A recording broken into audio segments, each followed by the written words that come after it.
दोनों का भविष्य तय करना है। इन 25 वर्षों में आप कई बार अपने मताधिकार का प्रयोग करेंगे।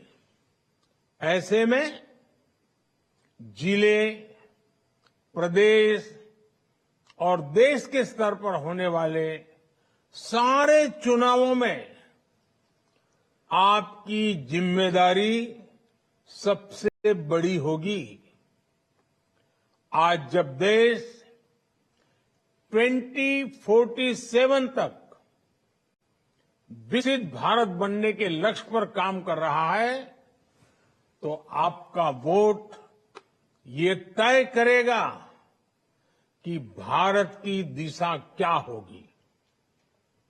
जिस तरह, याद रखिए दोस्तों, जिस तरह 1947 से 25 साल पहले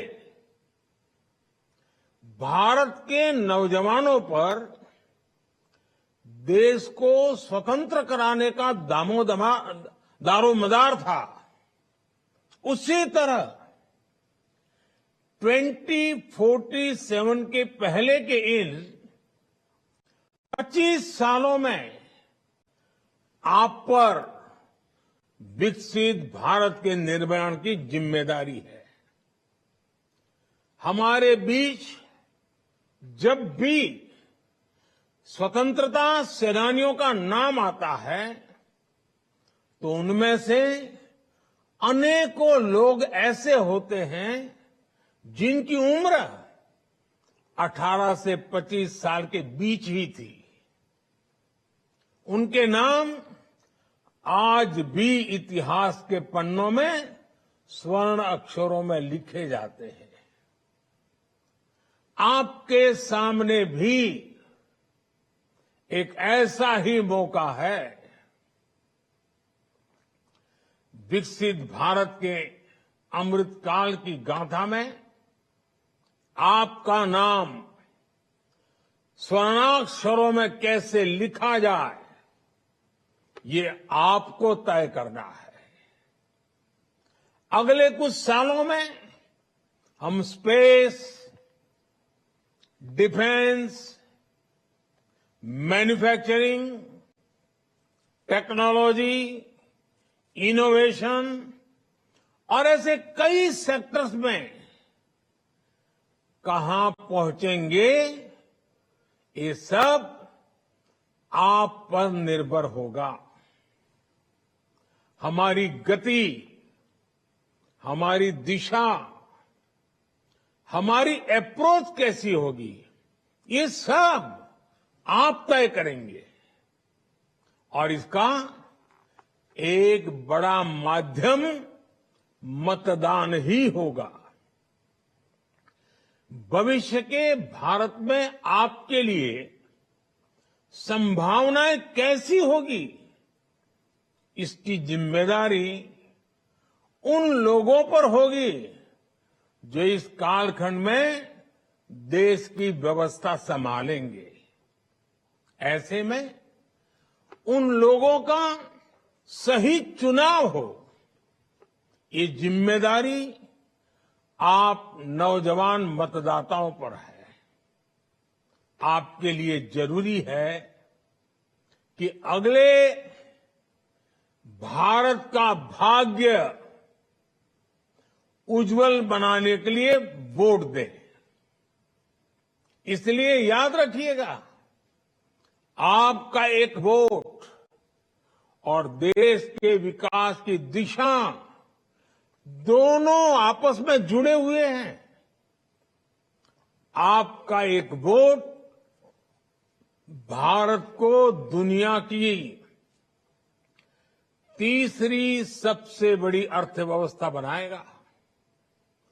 आपका एक वोट भारत में एक स्थिर और बड़े बहुमत वाली सरकार लाएगा। आपका एक वोट भारत में तेज रिफॉर्म्स को, उसकी गति को और तेज गति देगा।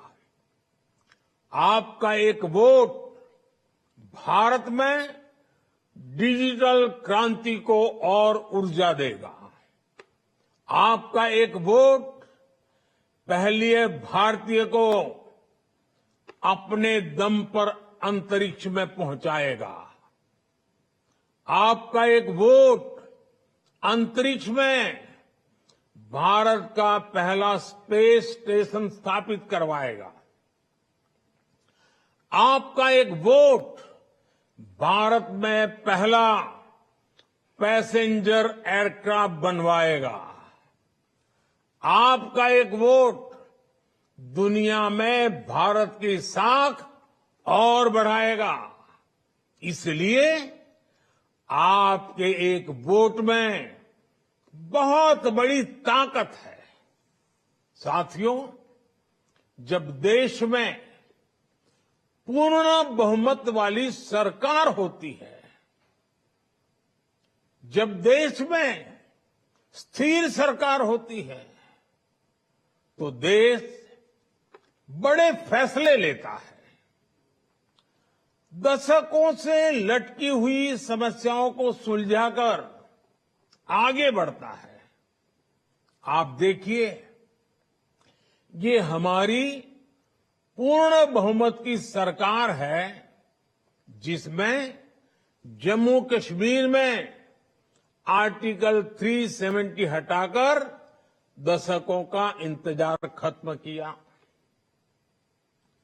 ये हमारी पूर्ण बहुमत की सरकार है, जिसने हमारे देश के सेना के जवानों के लिए 1 रैंक 1 पेंशन लागू कर देश के पूर्व फौजियों का 4 दशक का इंतजार समाप्त किया। ये पूर्ण बहुमत की सरकार है, जिसने जीएसटी जैसी आधुनिक टैक्स व्यवस्था लागू कर देश का कई दशक पुराना इंतजार समाप्त किया।